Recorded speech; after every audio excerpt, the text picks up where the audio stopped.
تفسیر القرآن آج کا سبق سورہ بقرہ آیت نمبر 234۔ اعوذ باللہ من الشیطان الرجیم، بسم اللہ الرحمن الرحیم۔ والذین یتوفون منکم ویذرون ازواجا یتربصن بانفسہن 4 اشہر وعشرا فَإِذَا بَلَغْنَ أَجَلَهُنَّ فَلَا جُنَاحَ عَلَيْكُمْ فِيمَا فَعَلْنَ فِي أَنفُسِهِنَّ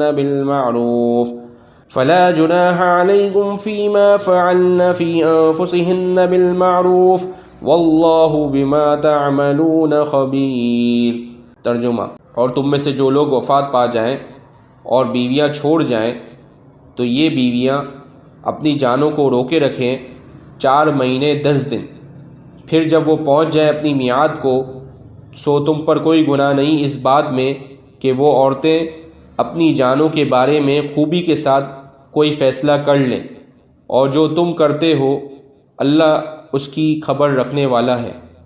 شوہر کی موت پر عدت گزارنے کے احکام۔ اس آیت شریفہ میں ان عورتوں کی عدت بیان فرمائی ہے جن کے شوہر وفات پا جائے، اور یہ عدت 4 مہینے 10 دن ہے۔ 4 ماہ 10 دن تک وہ عورت کسی دوسری جگہ نکاح نہ کرے جس کا شوہر وفات پا گیا ہو، اور اس زمانے میں سوگ بھی کرے، یعنی خوشبو مہندی نہ لگائے اور بن تن کر نہ رہے۔ یہ حکم حدیث شریف میں وارد ہوا ہے۔ واضح رہے کہ 4 ماہ 10 دن اس عورت کی عدت ہے جس کو حمل نہ ہو اور اس کا شوہر وفات پا جائے۔ اگر کسی ایسی عورت کا شوہر وفات پا جائے جو حمل سے ہو تو پھر اس کی عدت وضع حمل ہے، یعنی شوہر کی موت کے بعد جتنی مدت میں بھی بچہ پیدا ہو جائے اس وقت تک وہ عورت عدت میں رہے گی، خواہ شوہر کی مدت کے 1 گھنٹے بعد ہی ولادت ہو جائے، خواہ مہینوں لگ جائے۔